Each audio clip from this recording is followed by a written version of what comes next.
Sisimula tayo ng bagong series on true worship, lesson from the Psalms. Now, para magkaintindihan lang tayo sa ating pag-aaral ng awit. Yung aklat ng awit na yan, hindi po yan basta lamang aklat. Ito po ay compilation of songs, no? Na inaawit po ng mga kapatiran natin noon in the Old Testament.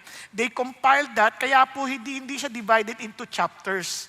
No, hindi siya yung, kunyari, Psalm 1 o Psalm chapter 1, hindi ganun. Kasi it is not meant for that purpose. Yan po ay compilation of songs. Psalm 1, Psalm 2, Psalm 3, Psalm 4. Okay tayo?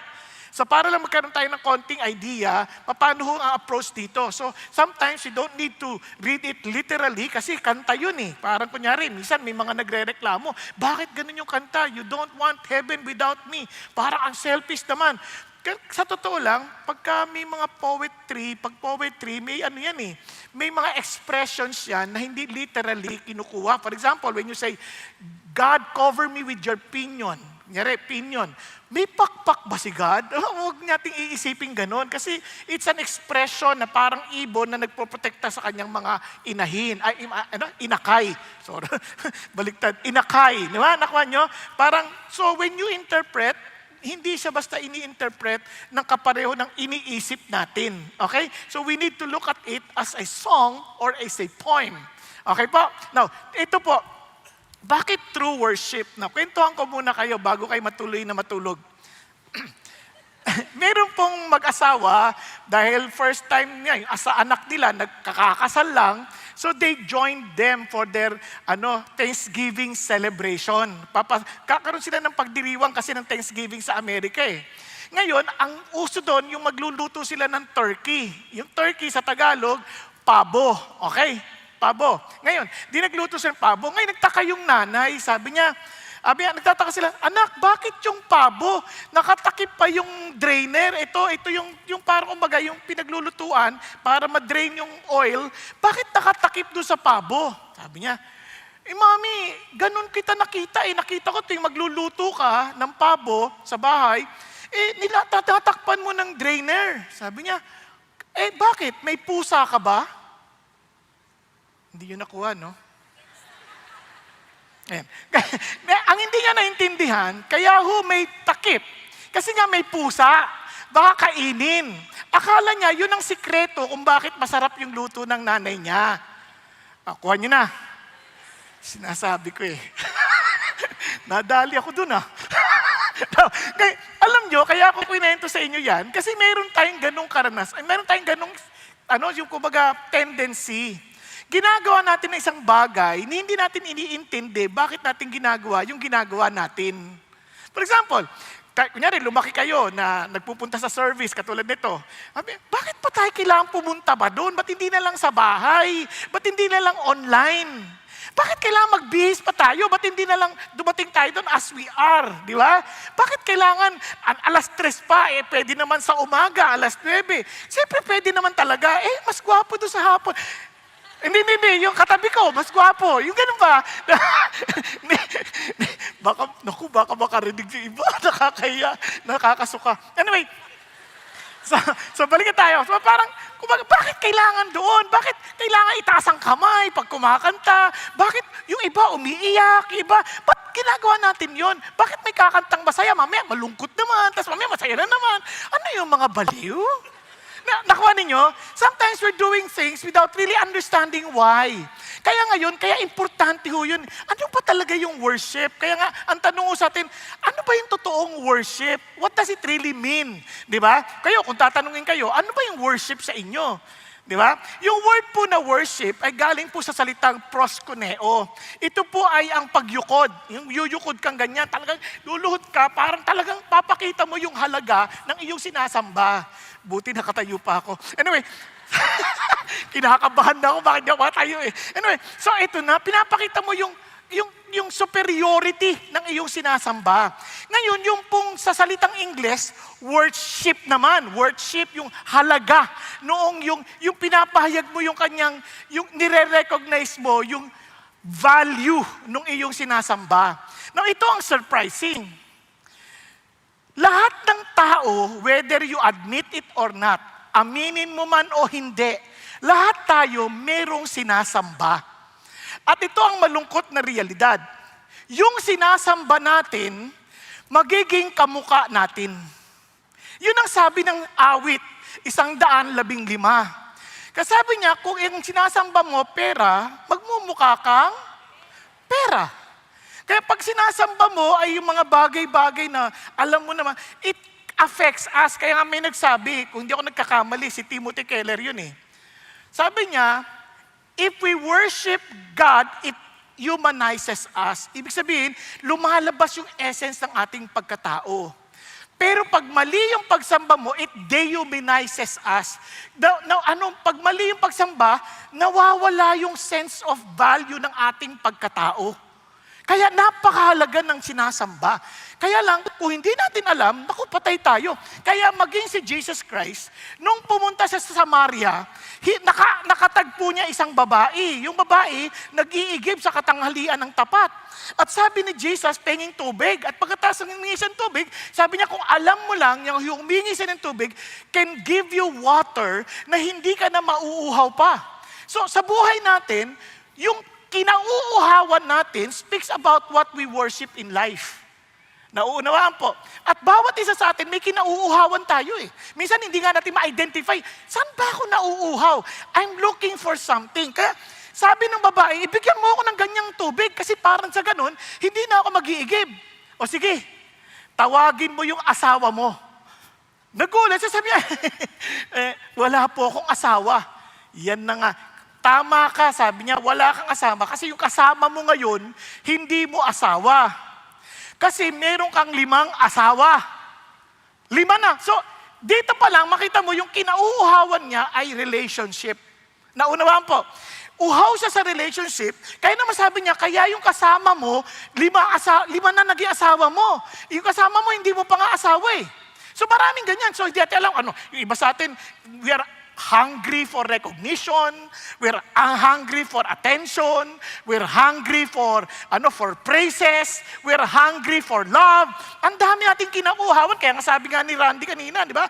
Parang hinahanap ko yung atensyon, hindi masapatan. Nakuha niyo ba yon? Kaya iba-ibang ating napupuntahan, para din tayong yung sa Greek mythology dati, may kanya-kanyang lugar din ang ating mga Diyos-Diyosan, inaasahan nating magsusupply sa atin. Kunwari, iba yung Diyos sa lupain, iba yung Diyos sa karagatan, meron iba yung Diyos sa, ganun din sa atin, iba yung Diyos when it comes to relationship, iba yung Diyos pagdating sa bahay, iba yung Diyos pagdating sa opisina, iba-iba, naghahanap tayo lahat was something that we hope will fulfill us. Kasi, ulitin ko, what we worship, if it is true, it humanizes us. Nakikita ko yung totoo kong value at aking pagkatao. Naunawaan po. Nandiyan pa kayo? Now, kaya importante yan. So, anong sinabi ng babae? Sinabi ng babae kasi nagulat siya eh. Sabi niya, bigla niya iniba yung tanong. Yung usapan asawa. Bigla sabi niya, our fathers worship in this mountain. Dito kami sumasama sa bundok na to.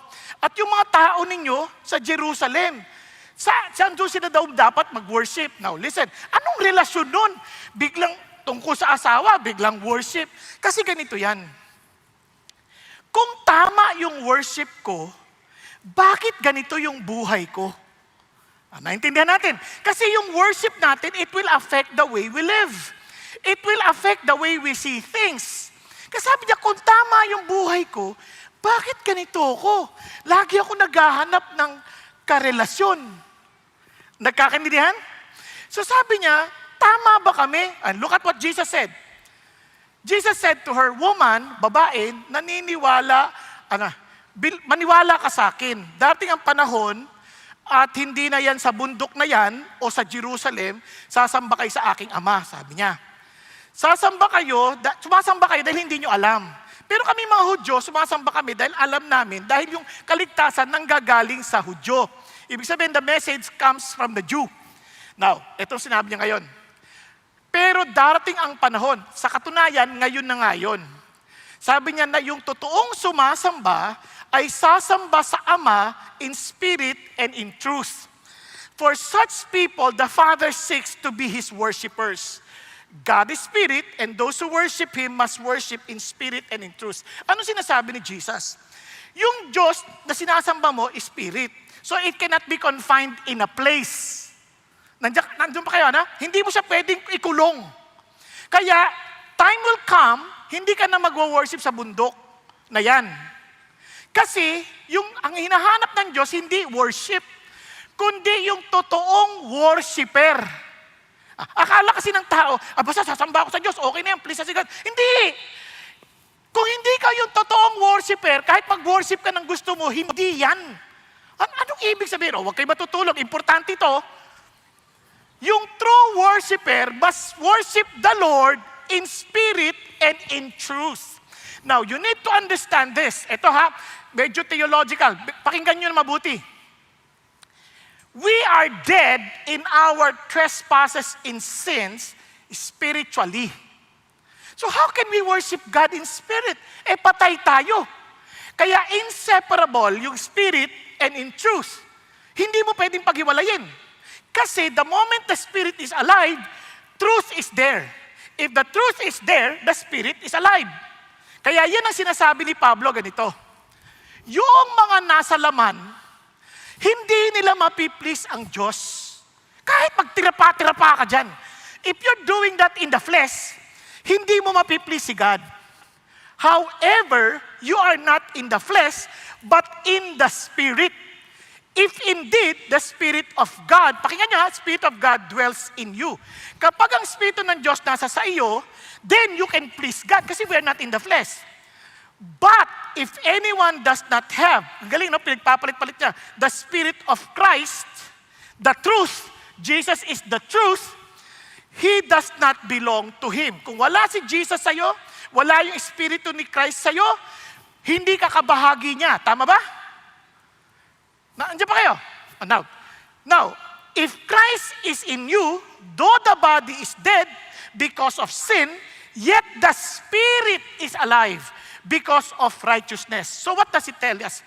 Maliban na ikaw ay pinananahanan ni Jesus at yung Espiritu ng Diyos o at Espiritu ni Jesus ay nasa sa atin, we can never be true worshipers. Kahit kaya magpakarelyoso ka na hanggang gusto mo, gawin mo na lahat ng gusto mong iniisip mong makakalugod sa Diyos. Pero if you are dead in the Spirit, Jesus is not in you. You are not in the truth. We are not true worshipers and we cannot worship God in spirit and in truth. Nasusundan nyo? Kaya akala ng tao, by joining a group like this, worshiper na ako ni Lord. Hanggat hindi mo na-experience at hindi naging totoo si Jesus ang iyong Panginoon, that He lives in you, that you are led by the Spirit of God in your life, then you are not true worshipers.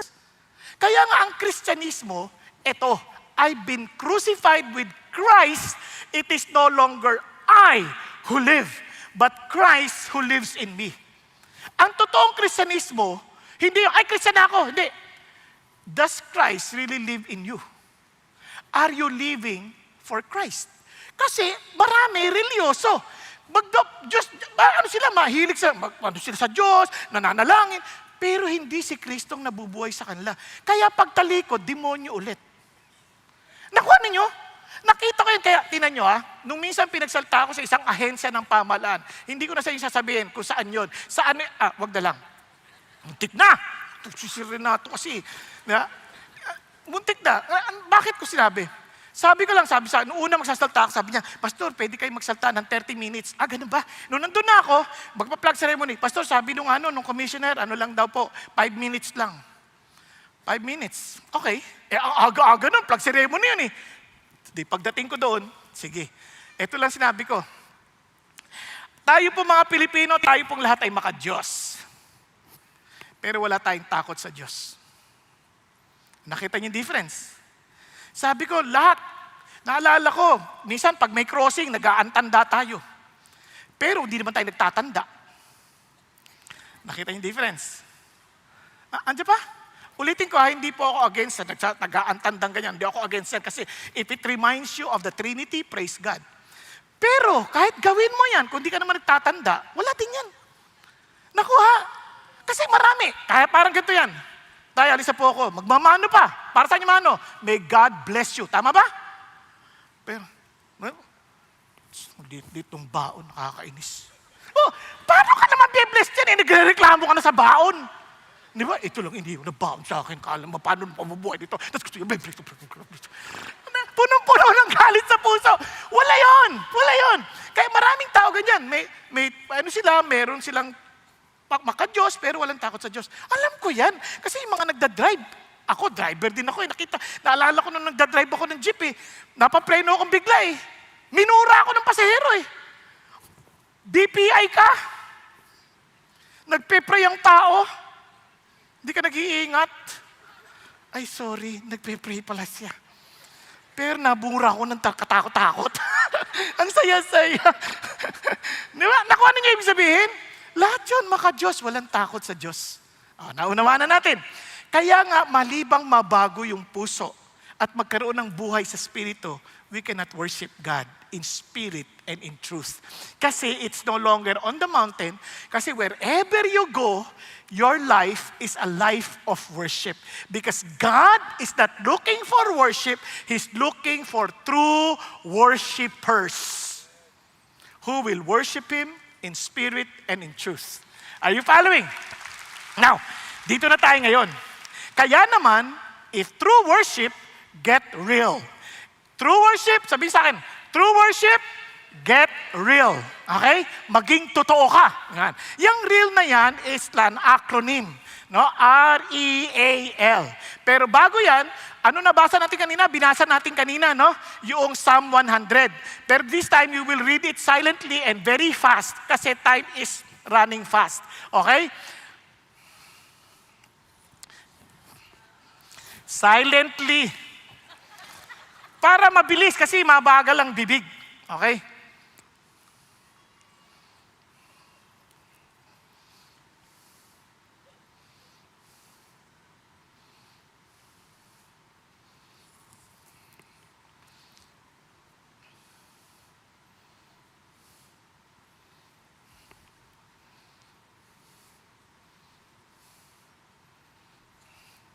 Amen. Good. So, ulitin natin. So, it must be real. Ano yung real? Recognize God's presence and respond wholeheartedly. Express in service, anchored in truth, and live out in thanksgiving. So, simulan natin. What does it mean? Recognizing God's presence and responding wholeheartedly. Now, listen to this. Sabi ng Lord, shout joyfully to the Lord, all the earth. Now, talagang grabe. Shout joyfully. So, ano yung sinasabi dito? Unang-una, to the Lord. The focus of worship is the Lord. Nakukuha natin. It is the Lord. Kasi bakit tinan nyo? Shout joyfully. Hindi, brother, mahirap yan. Hindi yan ang personalidad ko. Tahimik akong tao. Ano ka ba? Pag nag-worship ako, hindi ako yung sumisigaw. Kapag natutuwa ako, excited ako, tahimik lang ako. Partner, hindi ito tungkol sa personalidad mo. It is about the person of the Lord. The focus is not who you are. The focus is not what you are comfortable with. The focus is the Lord. Naintindihan natin? Kaya nga ang worship is the Lord. Kaya it's focused on the Lord. Kaya importante yan. Kaya ulitin ko maging ang Panginoon Diyos, crucial yan when it comes to worship. You want to be true? You have to recognize who God is. Kasi sabi sa Exodus, wag kang magkakaroon ng anumang Diyos-Diyosan before me. Wag kang gagawa ng sarili mong ng imahen or idol or any likeness ng anumang nasa langit, anumang nasa lupa, at anumang nasa ilalim ng lupa. Sabi nga nun, huwag kang sasamba sa kanila at maglilingkod sa kanila. Ulitin ko, yung word na proskuneo, yung bowing down, you are attributing power to that being na sinasamba mo.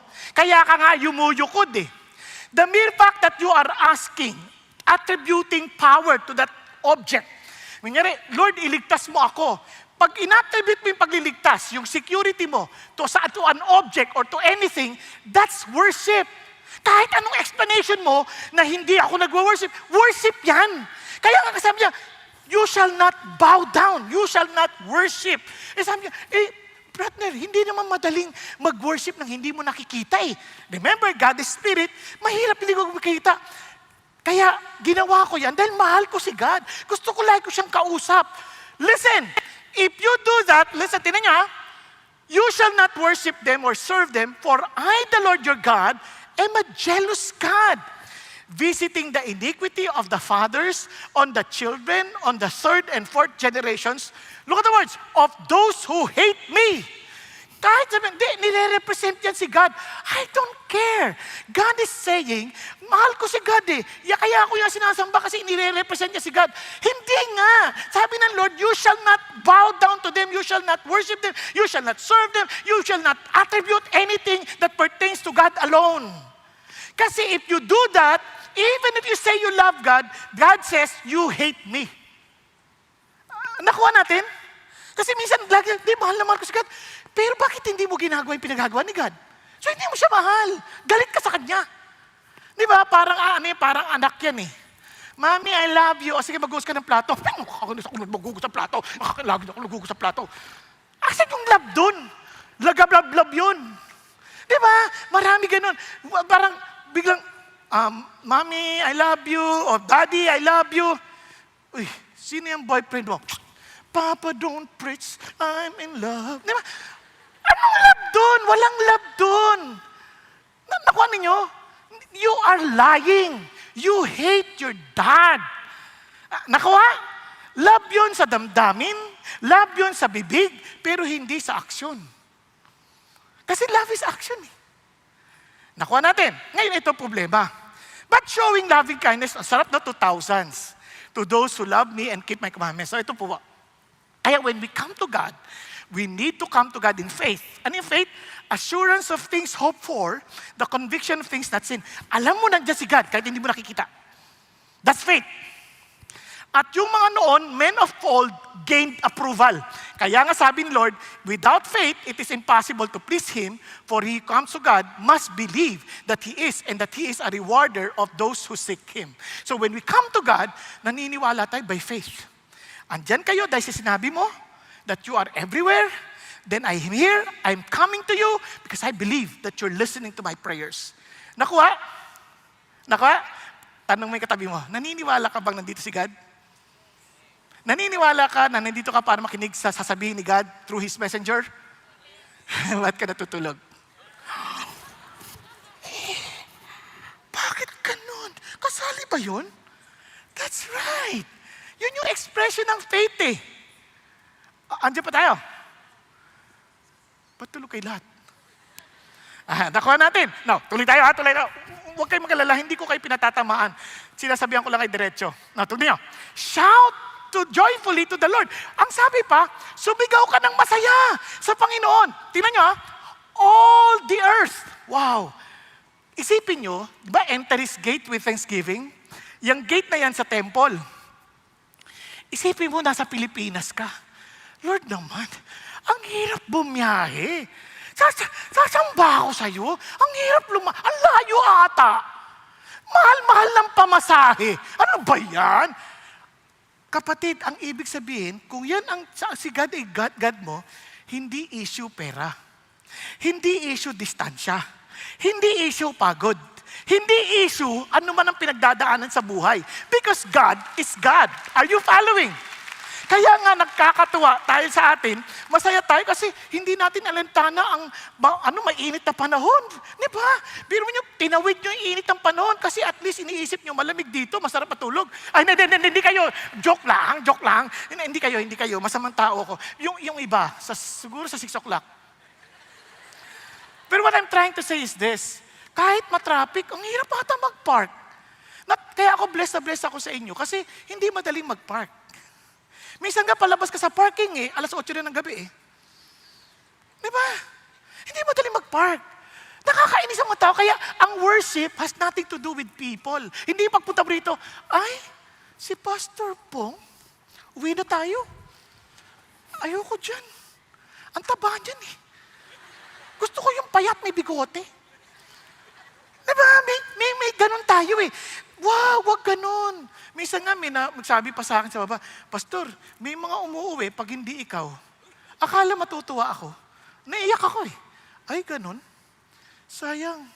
We should have come here for God, not for anyone else. Alam nyo, kakatagpuin tayo ng Diyos pag pinuntahan natin si God. Kasi pag pinuntahan natin yung tao, unang-una, I cannot bless you. Bakit? I'm limited. Pero kung pinuntahan mo si God, He will surely bless you. Because we can never outgive God. Are you following? Kaya importante ho yun. Kaya to the Lord. Ingatan natin ang ating mga sarili kasi may tendency tayo mag-set up ng mga idols in our hearts. Maaring walang idol sa harap na hindi natin napapansin. Pero sa puso natin meron. Kaya sabi nga ni Lord, and the word of Lord came to me saying, Son of man, these men set up their idols in their hearts and have put right before their faces the stumbling block of their iniquity. Should I be consulted by this? Ito mga tao na to, lalapitan pa ako, tatanungin pa ako, wow, hindi ko sila mapapansin. They have idols in their hearts. Alam niyo, may mga kanya-kanya tayo. Minsan, mayroon tayong setup of songs na nilagay natin sa utak natin. Na kapag hindi ganun ang paraan ng pagkanta, ay, naiinis ako sa kanta niyang ingay-ingay. Hindi ako maka-worship. Bakit? Yung kanta ba ang wino-worship mo o si God? Ano wino-worship mo? Yung style o si God? Yung iba naman, ano ba yan? Parang Silent Night, parang may patay. Puro ang kanta lang, Silent Night. Ang lungkot-lungkot. Hindi yan worship. Gusto ko yung masaya. Joy to the world, the Lord is... Nakuha ninyo? Wala naman dun eh. Ang tanong, ano yung mensahe ng kanta? Naalala ko pa nga minsan, di ba sabi nga ng Lord, if you are filled with the Holy Spirit, you can even create melodies from your heart eh. Naalala ko, isang beses, wala akong kaalam-alam sa kanta na yung secular na yun. Pero nandun ako sa isang bundok, nagpe-pray. Tapos napakanta ko, when I'm feeling blue, all I have to do.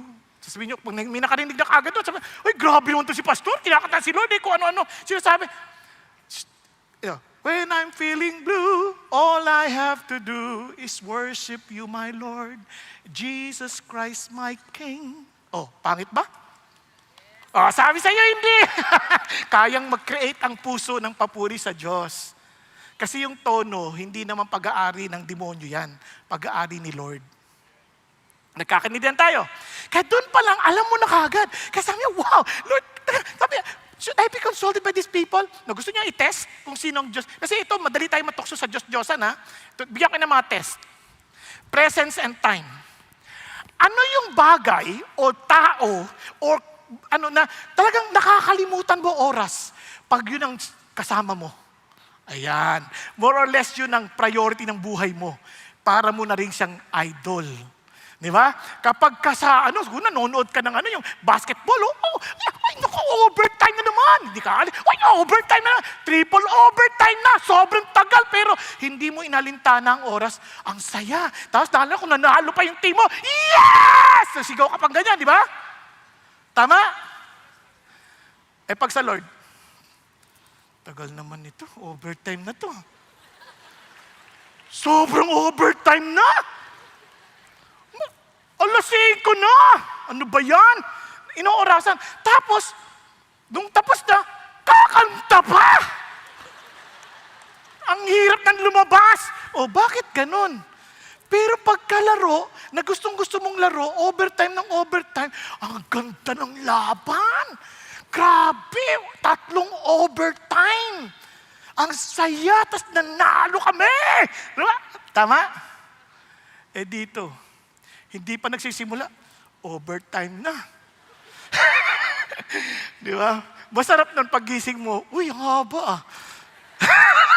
Yun ang masaya. Yan ang isang test. Pangalawang test. Ano yung worries and concerns? Ano yung sitwasyon na minsan pag nawala o naalis sa'yo, talagang sobrang worry mo or sobrang galit mo. Yan. Yun marahil Diyos-Diyosan mo. Kunyari, nawala yung cellphone. Asa yung cellphone ko? Asa yung cellphone? Aawahin mo, pati asawa. Ay, ba't naumurong yan? Sorry Aawahin yung asawa. Saan yung cellphone ko? Mas importante yung cellphone kaysa sa'yo, ha? Di ba? Mga anak, di ba? Kinaskasan mo yung kotse ko. Ano ka ba? Naalala ko may ganyan, no? Yung truck niya, bagong-bago, ginasgasan ng anak. Tapos kinuha nung item, pinukpok pala ng martilyo. Tapos kinuha ng tatay martilyo, pinagpupukpok yung kamay, pinagpupukpok. Tapos iyak na nadala sa ospital. Sabi nung anak, Papa, sorry ha, napakpak yung truck mo. Sorry. Pero Papa, kailan babalik ang daliri ko? Wala na. Nagpakamatay yung tatay sa hiya. Pero minsan ganyan din tayo eh. Mas importante yung bagay kaysa sa tao. Lalo na kaysa sa Diyos. Minsan nga, hindi na tayo makaalis. Asan yung cellphone ko? Kahit na late na sa service. Late na tayo sa service. Walang service. Walang cellphone. Bakit pa? Kasi pagdating ko sa service, kailangan ko mag-Facebook. Alam ko marami ibang hawlan yung nagsiserpon habang nagsiservice. Anong ginagawa mo? Di sinashare ko yung message. Style! Shopee yan eh! Nakita ko Lazada eh. Tumunog pa nga eh, Shopee. Kawawa. Alam natin yan. Iba naman, di ba sabi nga, conflict and choices. Ano yung willing kang talagang ibuhos ang oras mo, energy mo, pera mo? Ano yung bagay na yan? Nahanda mo, kahit na napakahirap, gagawin mo. Then that indicates your real priority and your real God. Naintindihan? Doon pa lang alam mo na, matitest mo na kagad. Kaya nga ang sabi ng Lord, yung iba ang ginawa nila, pinagsama si God. Nations fear the Lord, they also serve their idols, pansabay, para sigurado. Di ba? Their children likewise and their grandchildren as their fathers did, so they do this to this day. Grabe. Ang tawag dyan sa modern terminology, syncretism. Parang ganito. Anything that we attribute power with is our God. Nasusundan ninyo? Ba't ko nasabi? Tingnan ninyo. Halimbawa, Lord, itong business na to, pagpalain mo. Tapos maglalagay ho ng palaka. Krak. Kasi kung wala yan, hindi mabe-bless yung business. Nilagyan mo ng power yung palaka. Ay, pusa pala yung gano'n, pusa. Ikaw naman, pusa pala yun. Diba? Sorry, yung palaka, yung krak, di ba? O, tama. Kung ano sinasabi kasi, ito kasi. Di ba? Yung iba naman, dinadaan ho sa, kailangan, tamang lugar, tamang eksakto. Yung iba, nilagay sa isda, yung kapangyarihan. Kung wala tong isda na to, hindi ako siswertehin. Ang mahal ng isda, tapos wala silang makakain. Di ba parang, ano to? You are attributing power to that. That is worship. That's idol. Diba? Kaya sabi ng Lord, kaya yung ba sinagsama-sama na. Ngayon, hindi natin iniinsulto yung mga gumagawa nun. It only shows that hindi natin kasi naintindihan eh. Hindi natin alam si God. Kaya sabi Lord, shout to the Lord. And this is the real worship. You focus on God. Naalala ko pa, sabi nila, wag kong bibili niyang lupa na yan. Tumbok. Yung bahay pala, tumbok yan eh. Pag tumbok, malas yan. Ako, I'm telling you this, mas malas ang walang bahay. Nakuha niyo? Kasi ang totoong yaman, si God mismo.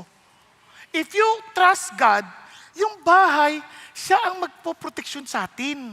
Wala yan. Hindi ko sasabing hindi tayo mag-iingat. Ang sasabi ko, don't attribute power to anything or to anybody because there is only one God worthy of all worship and honor. Amen? And alam niyo ba, minsan, akala natin even the things of God, we do that as a worship and as an idol. Ba't ko nasabi? Marami nagpapabless ng bahay because in their mind, yung act of blessing the house will make their house blessed or their business blessed. Nothing to do with that. Your obedience to God will make it blessed. Di ba? Kahit ilang beses ipag-prayan ng pastor, you don't follow God, the Lord will not bless you. Kasi yung dedication has nothing to do with the ritual. It has something to do with your life. Are you dedicating your life to God? Yun ang idea. So balik tayo dito. Kaya balik tayo, shout joyfully to the Lord, all the earth. This is a global calling. And alam niyo ba, kung hindi ka pa nag-enjoy mag-worship sa Diyos ngayon, how can you expect to be in eternity worshiping the Lord? Kasi time will come, it is a preview. After these things I look and behold, look at the words, great multitude, which no one could count from every nation, all tribes, all peoples, all tongues, lahat ng salita, standing before the throne and before the Lamb, clothed in white robes and palm branches, were in their hands, and they cry out with a loud voice, saying, cry out with a loud voice, salvation to our God who sits on the throne and to the Lamb. Sumisigaw lahat. Sa Tagalog, kaligtasan mula sa Panginoon. Nagsasabay-sabay, worshiping all together the Lord who saved them. You will understand that when you come to know kung saan tayo niligtas. Mula sa impyerno, God saved us and brought us salvation. After all the insults that we have received, all the persecution, praise God, salvation belongs to the Lord. At manggagaling sa iba't ibang lugar. Isang araw, isipin nyo kung hindi ka pa ready ngayon, how can you expect that you will be one of them? Shouting to God in worship. Di ba?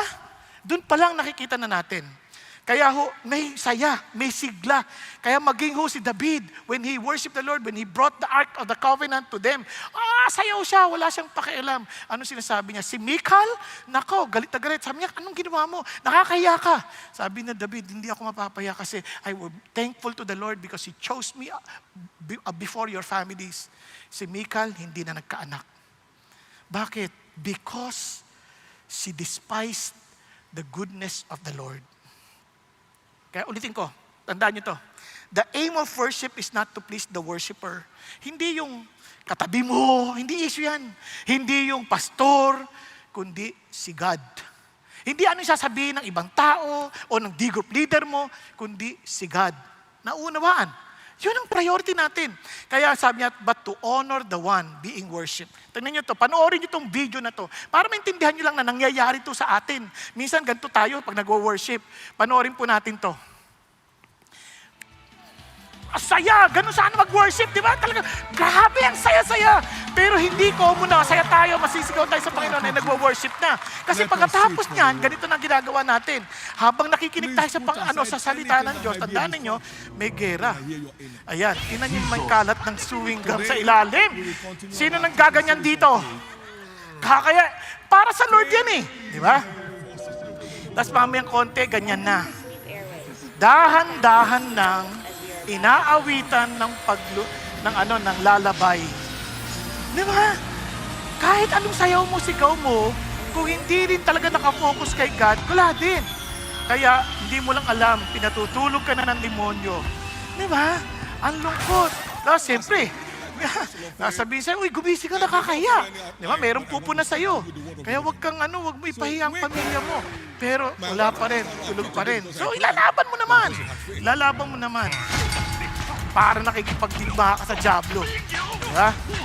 Yan, talagang labanan. Pero, mananalo ka kaya?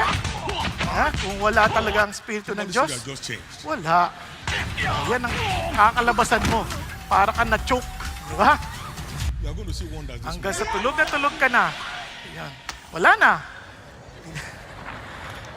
Binigyan ka pa ng ventilador. Di ba, kawawa naman.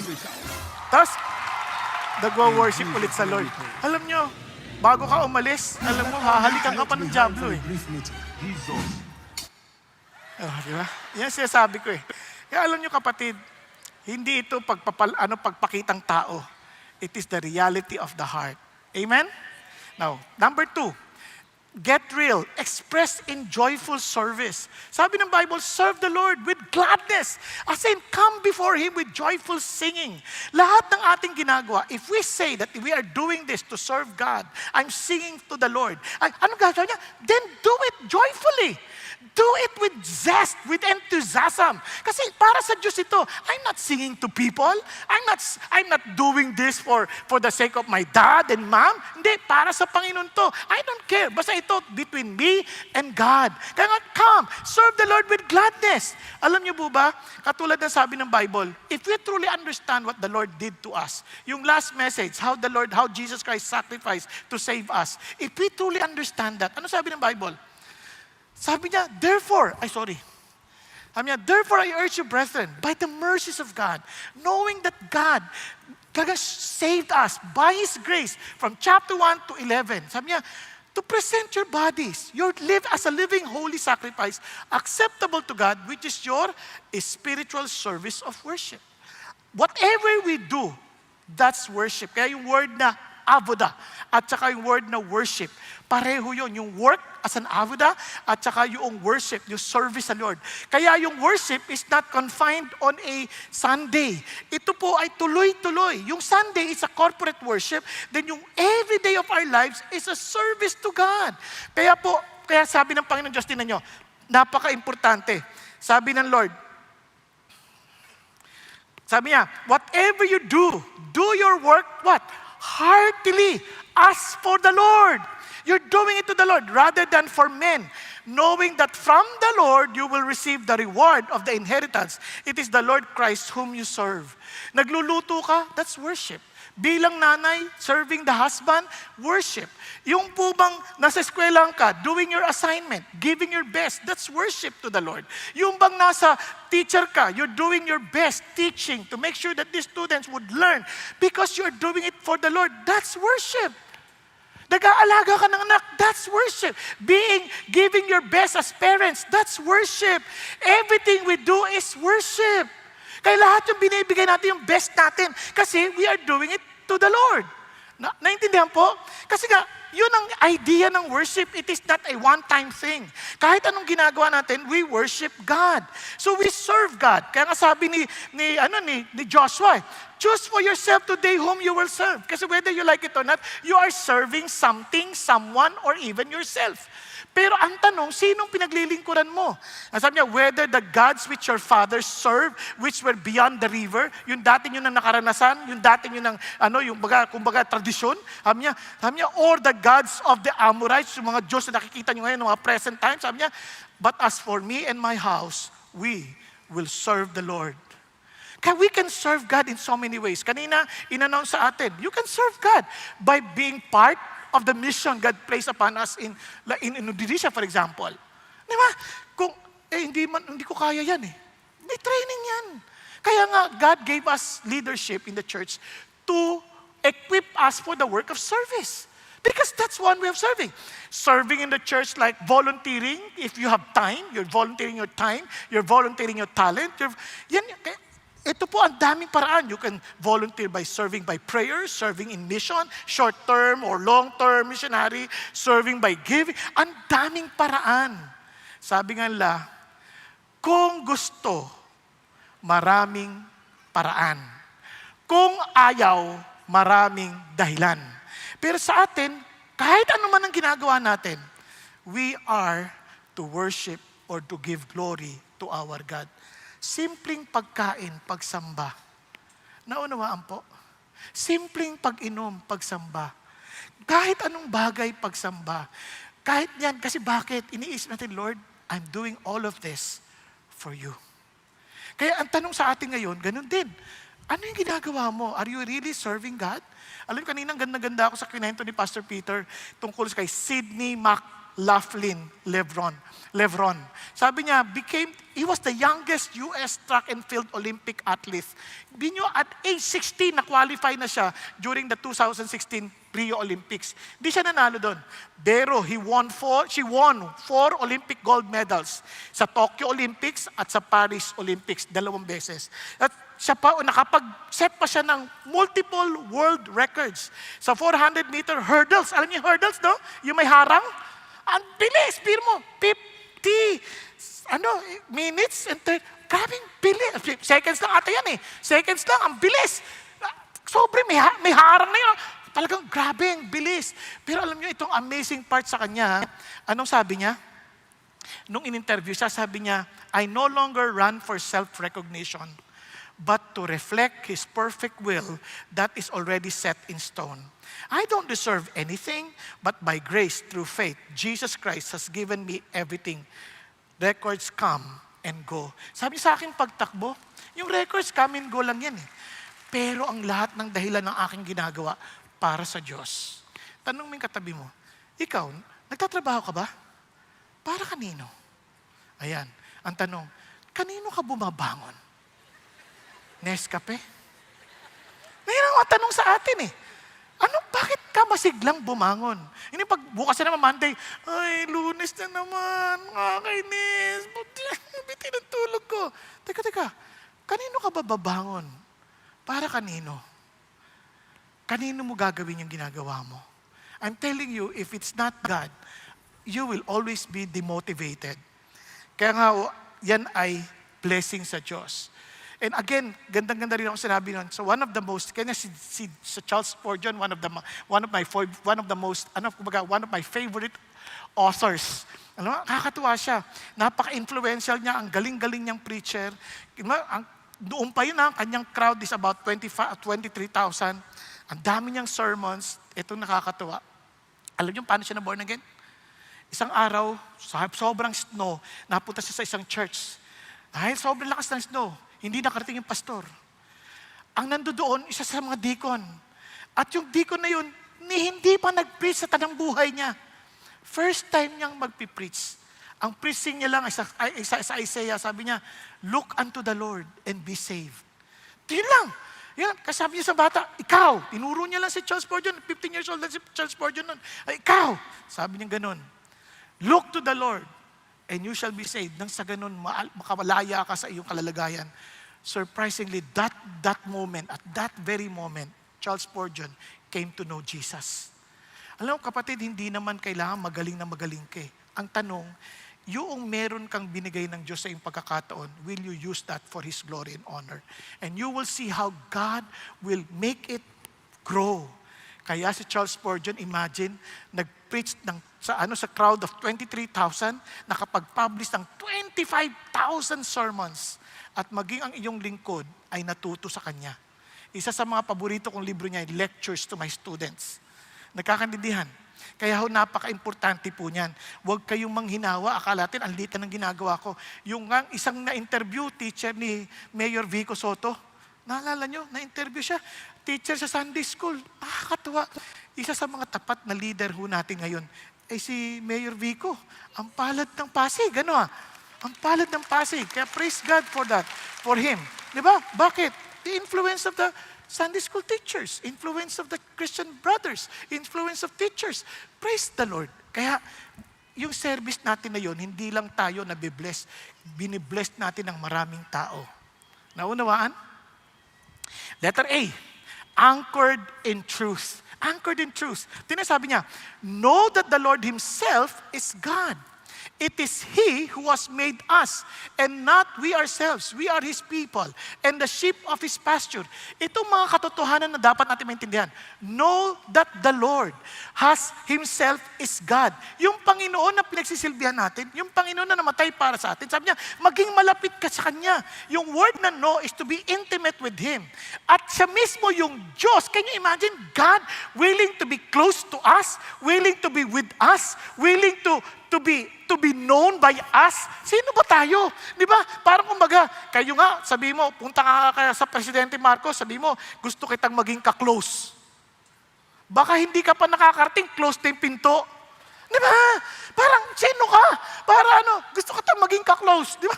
Pag-isipan niyo mabuti. Di ba? Lumapit ka man lang sa mayor natin. Sabi yan, Mayor Vico, gusto kitang maging ka-close. Minsan nga nakakatuwa yung ibang mga artista, di ba? Pag nagpa-picture kayo, picture natin. Tapos,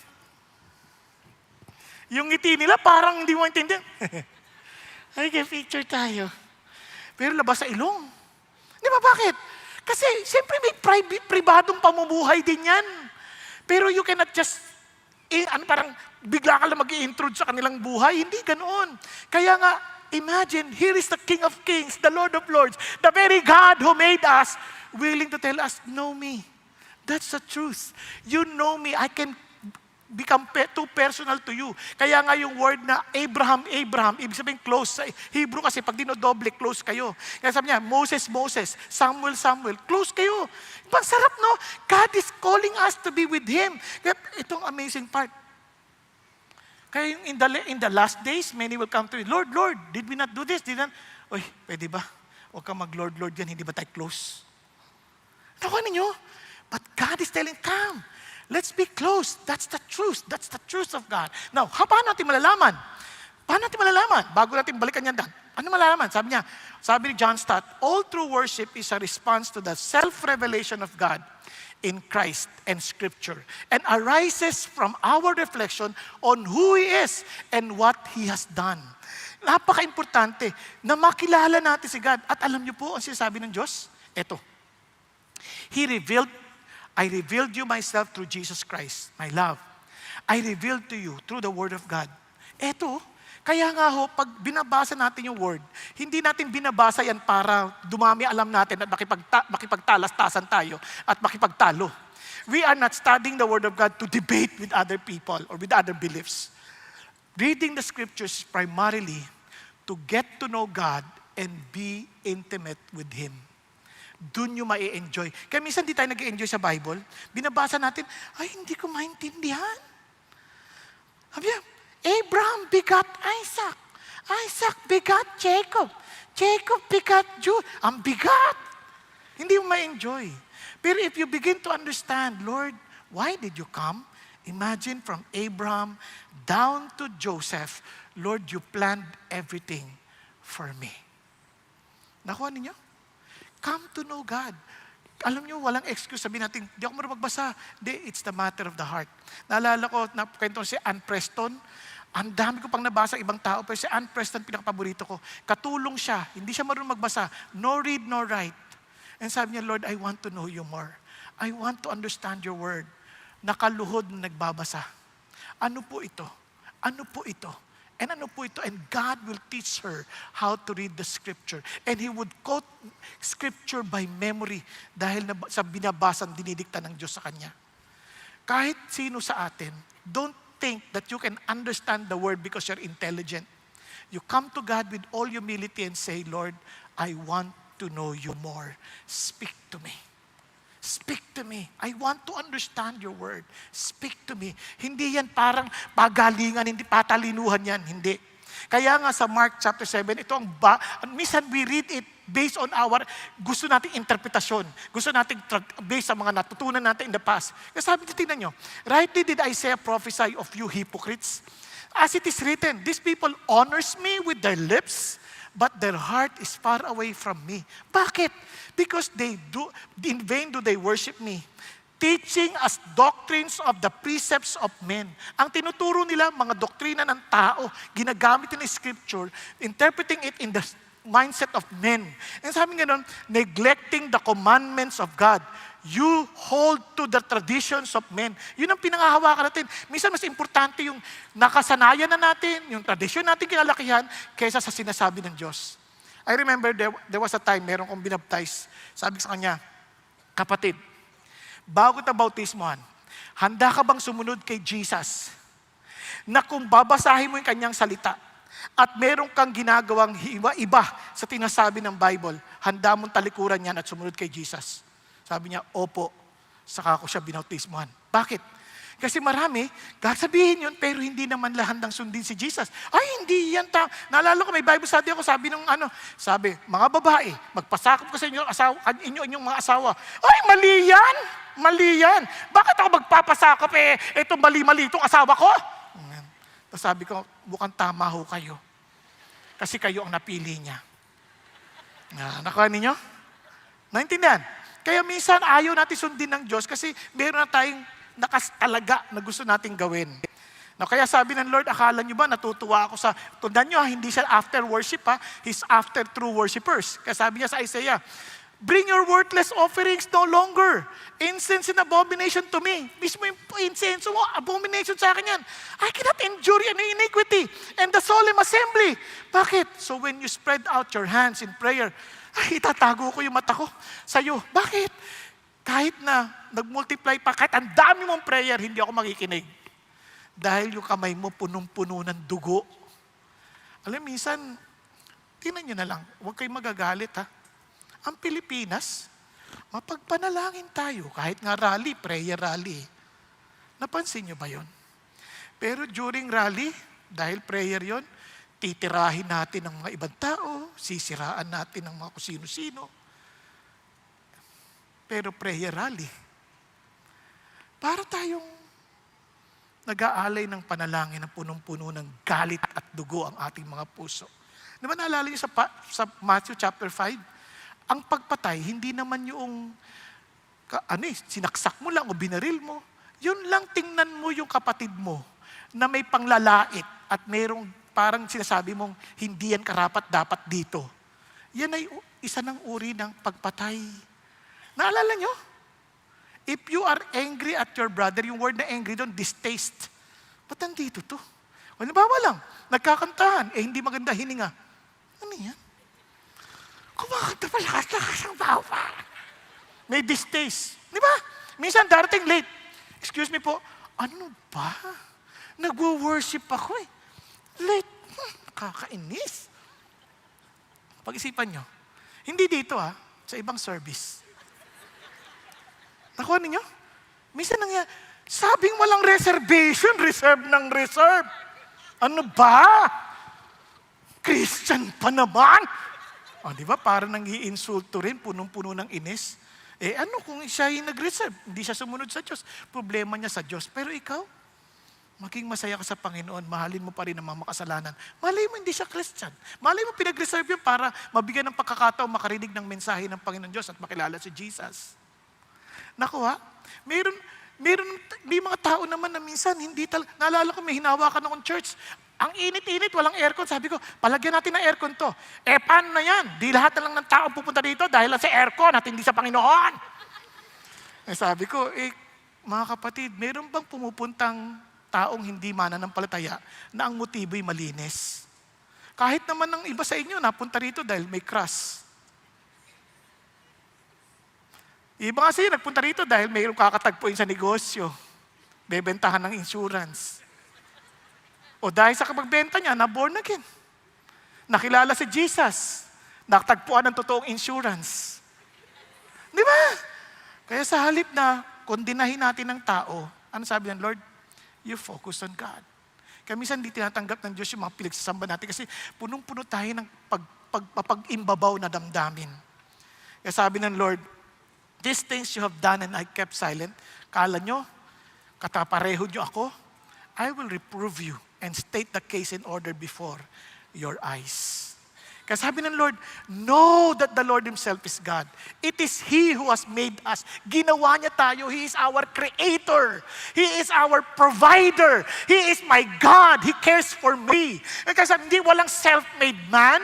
He gave us all the opportunity to survive, to earn. Hallelujah. Di ba? Sabi niya, kaya not we ourselves. We are His people and the sheep of His pasture. Tao ako ng Diyos. He is my shepherd. He is my Lord. He is my guide. Kaya doon pa lang alam ko na, if He is my shepherd, then I will follow Him. Kasi sabi ng Lord, my sheep hear my voice. And I know them, and they follow me. Kaya, isa makikita nyo, ang tupa ng Diyos, laging inaalam ang kalooban ng Diyos. They read their Bible, they read the Scripture, because they want to understand the instruction of God. Kaya pag wala kang tayong pagmamahal sa salita ng Diyos, it only shows na hindi natin talaga siya shepherd. Kaya sabi niya nga, and I give eternal life to them. They will never perish and no one will snatch them out of my hand. Friends, minsan mali-mali ang tanong natin eh. Tatanungin ba natin sa isang mangingisda, kailangan mo bang pumunta sa dagat? Siyempre hindi, mangingisda yan eh. Kailangan mo sabihin sa isang shopaholic na kailangan mo pumunta sa tindahan? Hindi na. Kasi mahilig talaga yan mamili. Tatanungin mo ba sa isang committed na sports fan na manonood siya ng laro? Hindi mo na tatanungin. Kasi hilig niya yun. Tatanungin mo sa isang tao mahilig kumain na susubukan ng bagong restaurant? Hindi na. Hindi mo pa sinasabi yung restaurant, nandun na siya. Nakuha ninyo? Sasabihin mo pa ba sa isang tupa ng Panginoon Diyos, makinig ka sa kanyang tinig? Hindi. He will surely listen to His shepherd. Kaya alam mo, kapag ang tao may uhaw sa salita ng Diyos, alam mo na meron siyang relasyon kay Jesus. And He is a true worshiper. Amen? And finally, as in live out in thanksgiving. Kanya enter His gate with thanksgiving and His court with praise. Give thanks to Him. Bless His name. Wow! Parang wow! Paano hindi ka magpapasalamat just to enter the gate?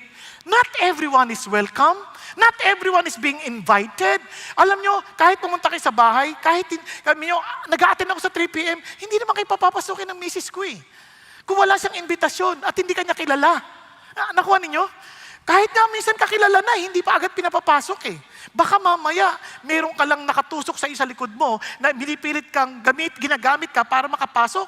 Kaya inaalam lahat. Kaya unless you are being invited, unless you are welcome, wow! Kaya doon pa lang when God tells us, come! You, everybody worship. It is a public calling to worship the Lord. Wow, it's an invitation. Doon pa lang, papasalamat ka na. Uy, grabe, naimbitahan ako. Kasama ka din. Di ba? Ang sarap ng pakiramdam.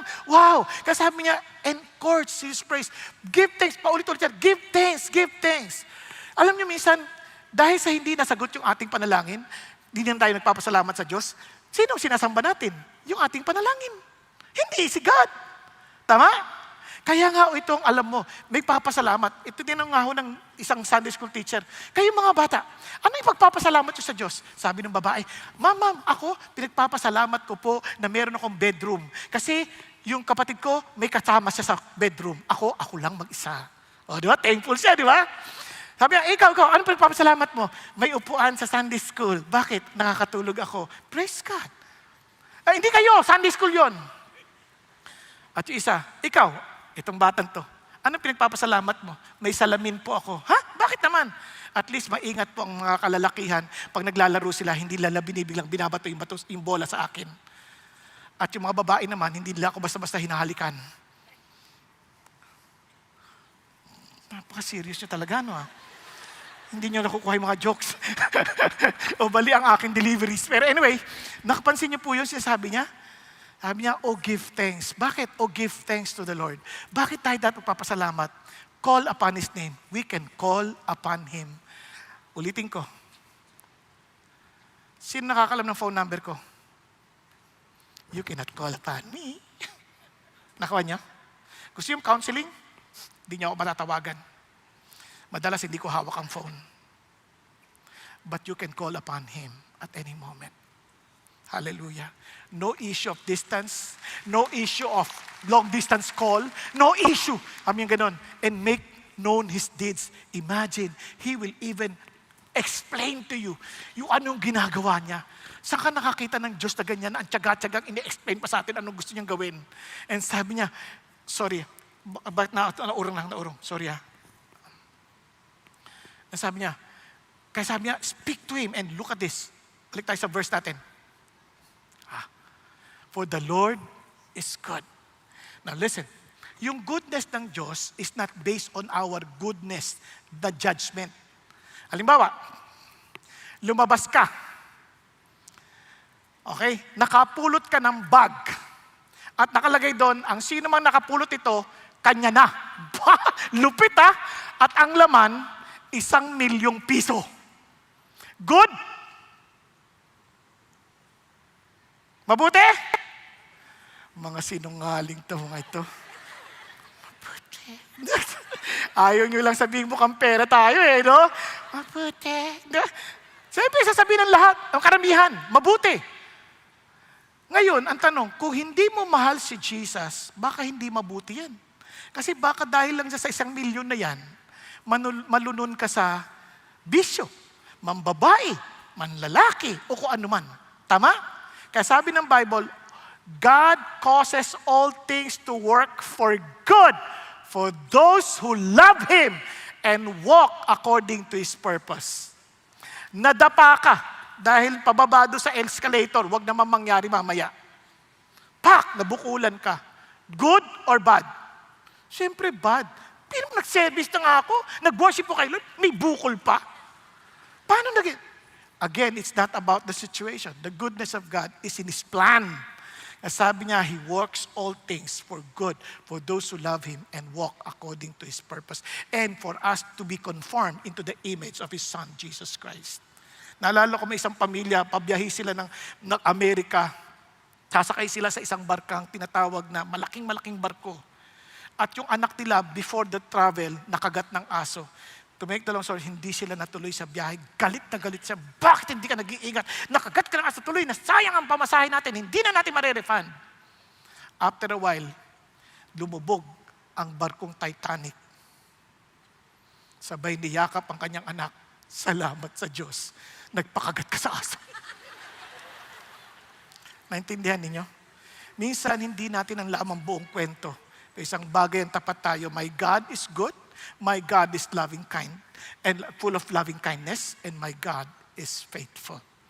Amen po? Huwag nating kakalimutan yun. Kaya unless we experience God, hindi natin maintindihan ang pasasalamat sa Diyos. And before I end, naalala ko when I was kicked out from the ministry, alam nyo sa isip, you will hear people saying, dahil lang sa maling choice. Dahil they were even preaching left and right, attacking my character, attacking me as a person. Pero isang bagay na sabi ko, Lord, you know all things. And I just love you and I just want to serve you. And sa totoo lang, instead of fighting, instead of retaliating, I brought my issue to God in worship. And there God showed me, anak, I will expand your borders. Sabi niya, but I will remove you from the ministry, from where you are right now. Ha? Paano mangyayari yun? Remove me from the ministry and expand my borders? Imposible. And true enough, I was taken out from the ministry. And after 7 years, the Lord expanded the borders because the Lord allowed my face to be seen in YouTube, in television, in Facebook. And God, in fact, recently na nasa Australia ako, sabi niya, Pastor, na-born again ako dahil sa preaching mo during the pandemic. Sabi ko lang sa Lord, Lord, thank you. You indeed expanded my borders. Nagkakaintindihan? Mga kapatid, our God is buhay. Kaya doon tayo lagi magpapasalamat. Kaya worship is our proper response to who God is. What He has done. Yes, God is enough. But we can all the more thank Him because of what He did for us and trust in what He will continue to do. We know that our God is faithful. He is true. He is real. Kaya nga, recognize God's presence and respond wholeheartedly. Give your best. Express in service, anchored in truth, live out in thanksgiving. And finally, there was an Indian guy sa doon sa Amerika noon, yung mga Cherokee, mga ganyan ba? Naalala niyo, the last of the Mohicans, mga ganong kwento. There was a chief of that group, of that tribe. Bili sabi sa kanya, why do you believe in God? Why do you trust God? Why do you worship God? Sabi niya, let me explain. Sabi niya, kinuha niya yung caterpillar na yan.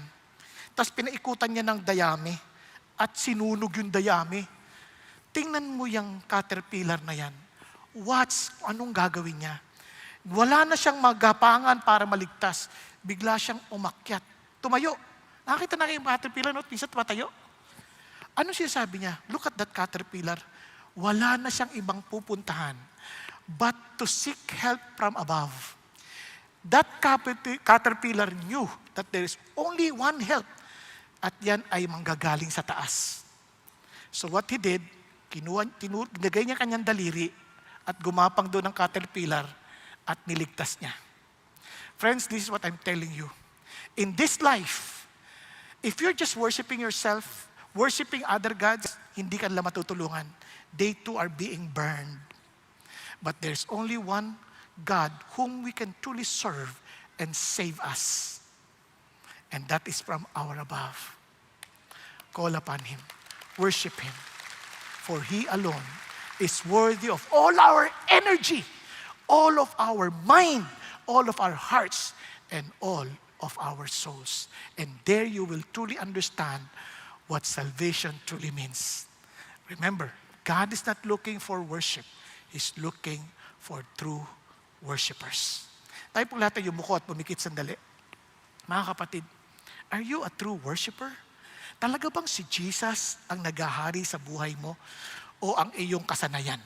O ang iyong tradisyon? O ang iyong grupo? O ang iyong reputasyon? sino talaga ang iyong sinasamba? Kapatid, ikaw lang nakakaalam. But if you want to really say to God, Lord, I want to be a true worshiper. I want to worship you in spirit and truth. Alam kondisyon? Jesus must live in you. The Spirit of God must be in you. So you have to surrender your life to Him and say, Jesus, take over me. Take control of my life. I know that there is only one. You alone save me from myself. Save me from my sin. So Lord Jesus, I accept you as my Lord and my Savior. Live in me, reside in me, and allow me to live with you, Lord God, for the rest of my life. Kung yan ang loobin mo, at yun ang talagang pagsambang nais mo ibigay sa Diyos, just humble yourself. Taas mo kamay mo sa Panginoon, Lord, ako po yun. Yes, hallelujah. Yes, thank you, Jesus. Yes, yes. Doon isa sa balcony, sa upper balcony, doon sa mga nanonood sa online. Friends, God is calling all of us. Na hindi tungkol ito sa convenience natin. When God calls us to worship, come and worship the Lord. Let us worship the Lord together with all of our energy, with all of our hearts, because Jesus is in us. Because the Spirit of God is in us. And we are alive in the Spirit because of His righteousness. Thank you, Lord Jesus, sa mga nagtaas ang kamay. Thank you, Lord, sa kanilang humility to accept that you alone, Father God, can make them true worshipers. So I pray, Lord God, Lord, as they invite you, Lord God, to their lives, I pray, take over their lives. Lord, thank you. As they declared you as their Lord and Savior, thank you that you heard their prayers. You heard their plea. And thank you, Lord God, that no one who will come to you will be cast away. So Lord, thank you that you accepted them. You have, Lord, you took them to yourself. And now, Lord, thank you that you will empower them with your Holy Spirit. Thank you, Jesus. Thank you, Lord, for dying on the cross for our sins. Thank you for, Lord, for being alive, Lord God, that you rose again from the dead. Thank you that you have given us the Holy Spirit as you promised. And thank you for allowing us to be part of the true worshipers who will worship you in spirit and in truth. Thank you, Lord. Thank you, Jesus. Father in heaven, I pray for the rest of the congregation. I pray, Lord God, for every family represented.